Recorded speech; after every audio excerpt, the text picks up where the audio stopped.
9 hikers, a remote mountain pass. A tragedy so haunting it has baffled the world for decades. The Dyatlov Pass Incident. A story of courage, tragedy, and mystery. February 1959. The cold Siberian wilderness. A group of skilled young adventurers set out to conquer the slopes of the Ural Mountains. But what they encountered was far beyond anything they could have prepared for. Their journey would end in terror. Their tent abandoned. Their bodies scattered. Their injuries unexplainable. And the questions endless. Was it an avalanche? A tragic accident? Or something darker? Something beyond human comprehension?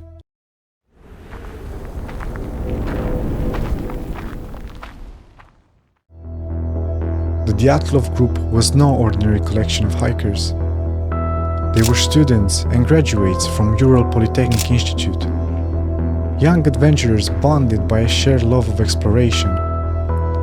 Led by 23-year-old Igor Dyatlov, they were a close-knit group, skilled, resourceful, and determined. Each member brought something unique to the team. Zinaida Kolmogorova, known for her resilience. Rustem Slobodin, an athlete with boundless energy.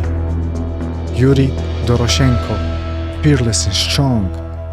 And then there was Alexander Kolevatov, Lyudmila Dubinina, and Yuri Krivonishchenko, all experienced hikers in their own right. Together, they were more than prepared for the challenges ahead. But what they faced was something none of them could have imagined. On January 27, 1959, the group set off from Vizai, the last inhabited village before the mountains. They laughed, they joked, they documented every step of their journey. But by February 1st, as they pitched their tent on the slopes of Kholat Syakhl, the tone began to shift. The weather had turned brutal, the temperatures deadly, yet they pressed on. They had no idea they were walking into the unknown.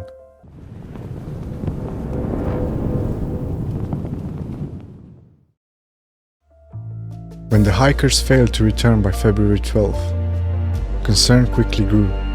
By February 20, a search team was sent out. What they found shocked even the most seasoned rescuers.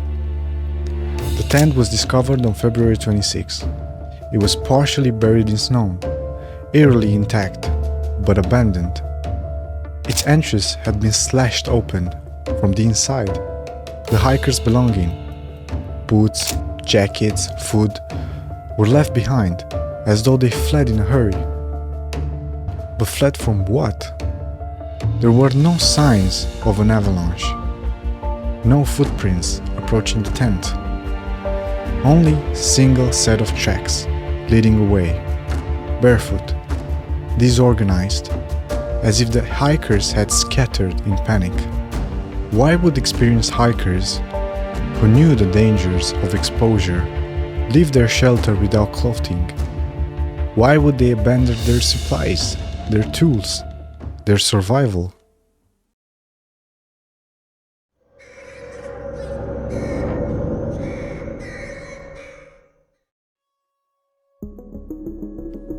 The search continued. One by one, the bodies were found. The first two lying beneath a cedar tree at the edge of the forest. They were barefoot, dressed only in underwear. Nearby, a small fire had been built. The bark of the tree had been stripped away, as if they had tried to climb it. Was it desperation or fear? 3 more bodies were found beneath the cedar tree and the tent. Their positions suggested that they had been trying to return to the shelter. But the final 4 hikers were discovered weeks later, buried in a ravine. And it was their injuries that turned this tragedy into something far more sinister. Lyudmila Dubinina, missing her tongue and eyes, Semyon Zolotaryov, with crushed ribs, as though he had been struck by an incredible force. Nikolai Thibault Brignol, his skull fractured, and yet no external wounds, no bruising, no blood. These were not the injuries of a simple fall or exposure. These were the injuries of something far greater. And then there was the radiation, traces of it found on their clothing. How do we explain this?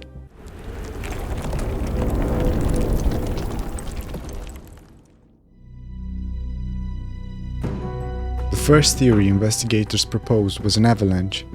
A collapse of snow, triggered by the hikers themselves, could have forced them to flee their tent in panic.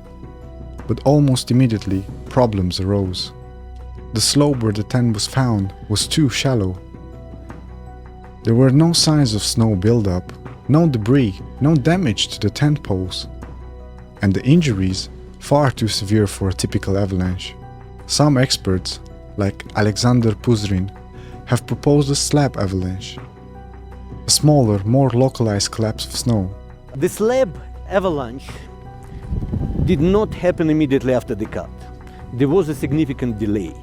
Dyatlov group cut the slope and installed the tent, and meanwhile outside, strong katabatic winds were transporting snow, which accumulated due to the special topography just above the tent, loading the slab until eventually the weak layer below the slab loses its strength and the slab released. Puzrin's simulations suggest this could explain the crushing injuries, but even he admits this theory leaves gaps.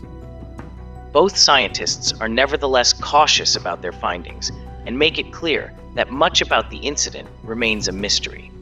The truth, of course, is that no one really knows what happened that night, but we do provide strong quantitative evidence that the avalanche theory is plausible, Puzrin continues.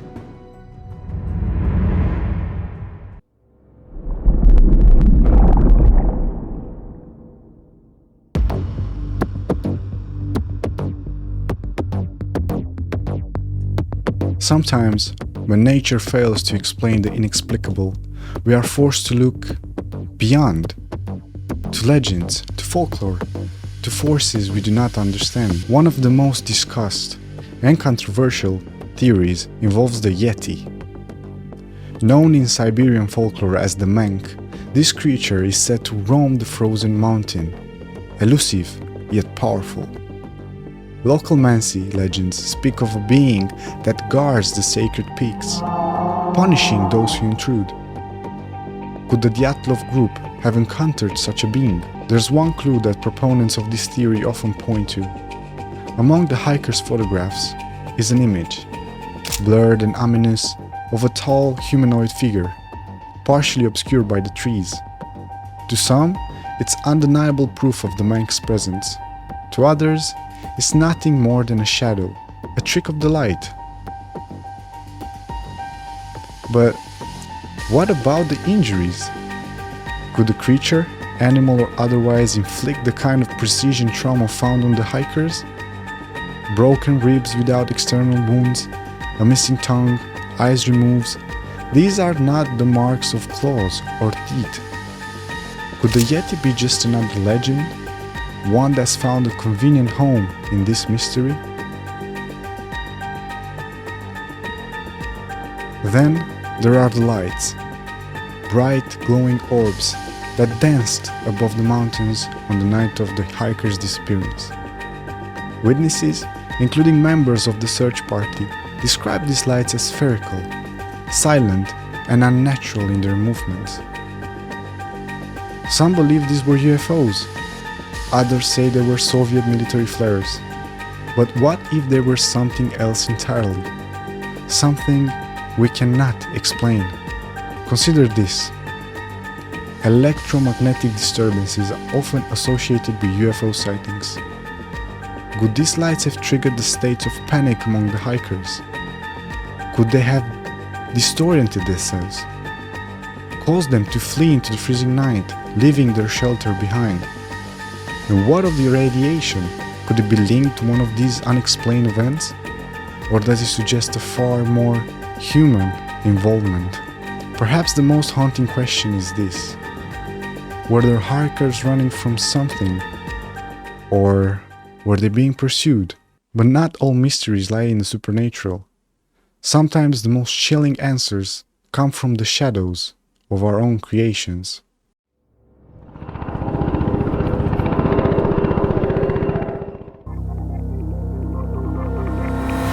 In the 1950s, the Soviet Union was a world cloaked in secrecy. The Cold War raged on, and the Ural Mountains were no stranger to classified operations. Some believe the Dyatlov Pass tragedy was no accident, but rather the result of a military experiment. Let's start with the radiation. Traces of radioactive contamination were found on the hikers' clothing. This has led some to speculate that the group wandered into a testing zone for nuclear or radiological weapons. Was this area, unbeknownst to them, part of a top-secret Soviet experiment? The injuries too align with this theory. Massive internal trauma, fractured ribs, a crushed skull, yet no external wounds. Experts have likened these injuries to those caused by an explosive shockwave.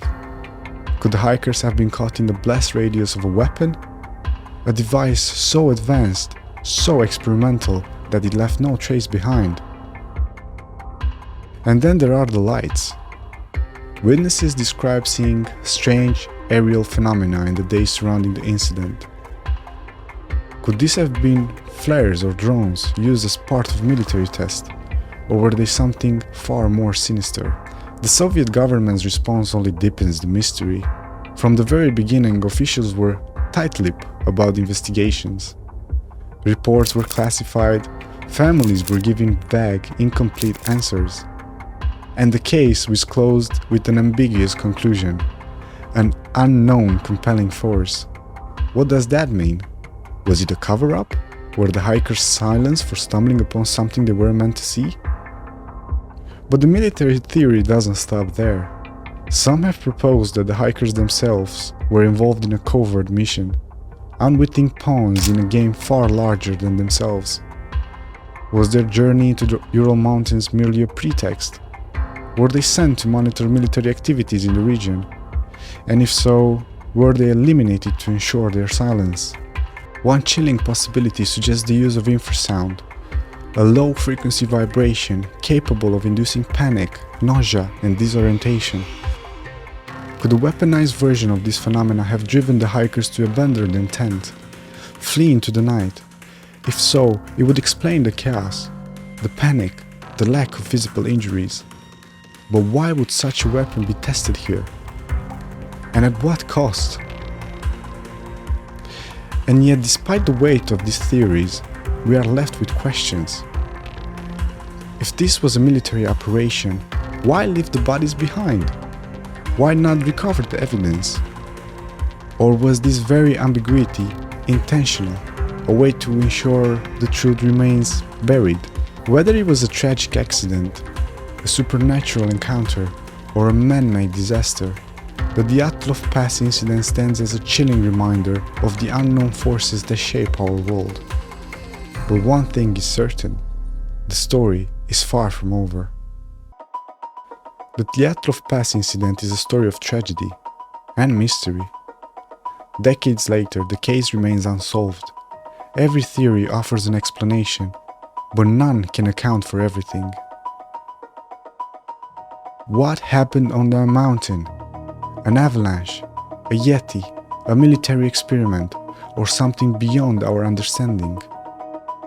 We may never know the full truth, but as long as we keep searching, the mystery endures, and so does our fascination with the unknown. This is the Dyatlov Pass Incident, and it will remain one of the greatest mysteries of our time.